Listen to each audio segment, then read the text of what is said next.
So, this next unit we're going to start studying quadratic functions. And again, you did do quadratic functions in Algebra 1, so hopefully some of this is going to be a review. But we're going to talk about the anatomy of a parabola today. We said the parabola was the graph of the quadratic function, and it looks like the U. Now, it is the solution set, and that's one of the things you want to get used to. That's what a graph is of a function. It has all the points that are solutions to that function, all the x and y pairs that work for that function. So it is a solution set of the quadratic function, and it is called a parabola. And there are parts to it that we need to know. Certain things that we need to know what they are and what they're called and all that kind of stuff. So let's take a look at the parts of a parabola.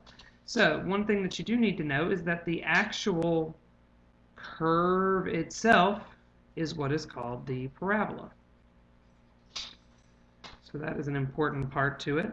A very important part to the parabola itself is this dot down here where it turns around, and we call that the vertex. Hopefully you've heard that before. So that's the vertex.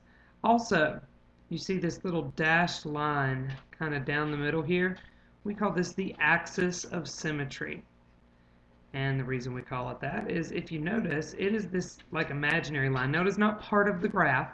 It's this like imaginary line that if we were to fold this parabola, it's exactly the same on both sides. It's a mirror image on both sides. So it is the line at which the graph is symmetrical. And so that's the axis of symmetry. And two other very important points that we want to talk about quite a bit this whole year, actually, as we go on with all of our functions, are these 2 points right here on the x-axis. So we know that they are x-intercepts, but we have other names for them as well. Your calculator will refer to them as zeros, and that's because it's where y is equal to 0. They also turn out to be solutions. A lot of times we can use these points to help us solve the equation. That's great. If they're the solutions, that also means they're related to the roots and the factors of the function, and we can use these to our advantage as well. So those are some very multi-purpose points. And another point that we just kind of get used to in all of them is the y-intercept. It is also an important point as we are going along with these. So this is the anatomy of a parabola, all of the pieces. All right, just a lot of vocabulary there, guys. Make sure you know what all those parts are. Parabola, y-intercept, vertex, axis of symmetry, factors, roots, x-intercepts, zeros, and solutions. Those all actually are the same thing. Interchangeable. Okay? So there's your vocabulary. Next up, the graphing form of the quadratic function. So this isn't the most basic form. This is the form that we use to help us graph. So this is the graphing form of the quadratic function. Another important form to know is the standard form. Generally, this is how equations are presented to us in problems and in general. This is just the standard form. Again, these are formulas. What should we generally do with formulas?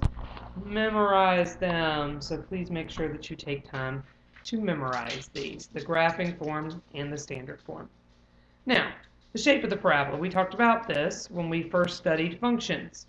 We said that everything started at the vertex, and our general place for it to start is 0, 0, and that it followed a pattern, and everything from that pattern was the same. It was over 1 up 1, over 1 up 3, over 1 up 5, over 1 up 7, over 1 up 9. Okay? So it follows that pattern on the right, and then you turn around and do the same thing on the left. Over 1 up 1, over 1 up 3, over 1 up 5, over 1 up 7, over 1 up 9. All parabolas follow that pattern. Your life will be a lot easier, guys, if you learn that pattern and learn that once you know where the vertex is, you can graph any parabola. Because even if you have a graphing calculator, that is a heck of a lot longer to type it in, go to the table. I have to then plot all of the points and make sure that I have them in the right place.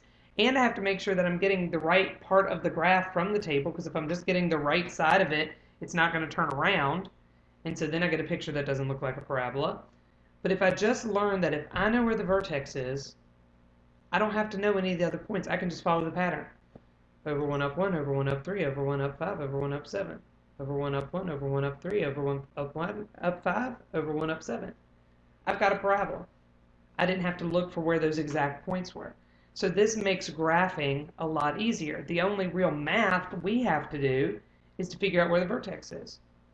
So let's review how we can figure out where the vertex is. Finding the vertex. Use your transformations. That's why we learned them. Okay? That's why we took that time in the functions unit to figure out what they were.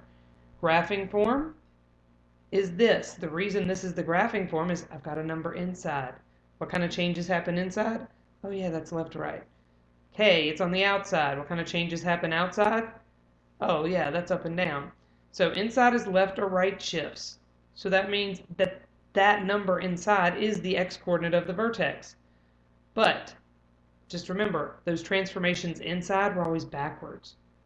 So if it's minus a number, that's actually moving to the right, so that would be positive. If it's plus a number, that's actually moving it to the left, so it would be negative. So we always want to make sure we take the opposite. Outside is an up and down shift, so this is always the y-coordinate of the vertex. And if you remember from that, we didn't really mess with, it was always the one that made sense. Plus was up, minus was down, so we don't have to change the signs. So that means that if you're looking at graphing form, HK is always the vertex. We take the opposite of the inside number, keep the outside number. Opposite of the inside number, keep the outside number. That's going to give you your vertex. All right? So here is an example. If there's a number in front of an x inside the parentheses, we have to factor it out of the inside. Okay? It is going to change our vertex. Now, we know inside, multiplying inside, that's changing it. That's a horizontal stretch or a horizontal compress, depending on what the number is. But we can actually factor it out. Now, when we factor it out, we do need to make sure that we counteract this by squaring it and actually moving it out of the parentheses. Then we don't have to deal with it anymore. So, an example of that, because I can't find my vertex till it is actually in graphing form, so this 2 is a problem. So if I factor the 2 out, I'm going to get 2 times x minus 3 plus 2. But that just looks weird and awkward in there with the x minus 3. So I just have to remember that this square I can distribute over multiplication. I can't distribute it over the minus. But I can do 2 squared, and I can do x minus 3 squared. 2 squared is 4, and then I've got x minus 3 squared plus 2. So that changed my vertex, because up here, if I just looked at it, I would have said it was 6, 2. But my vertex is actually 3, 2. So you want to make sure that you pull that out before you do anything. All right? So the rule for multiplying a function by a negative is still the same. If we multiply by a negative, it flips it. If it's inside, it flips it up and down. If it's outside, it flips it left to right. But we said flipping it inside with a parabola doesn't change anything because a u is the same left to right. So really the only one we're worried about is multiplying by a negative outside. If you multiply the outside by a negative, it makes the parabola open down instead of open up. Example. When I have, this is for your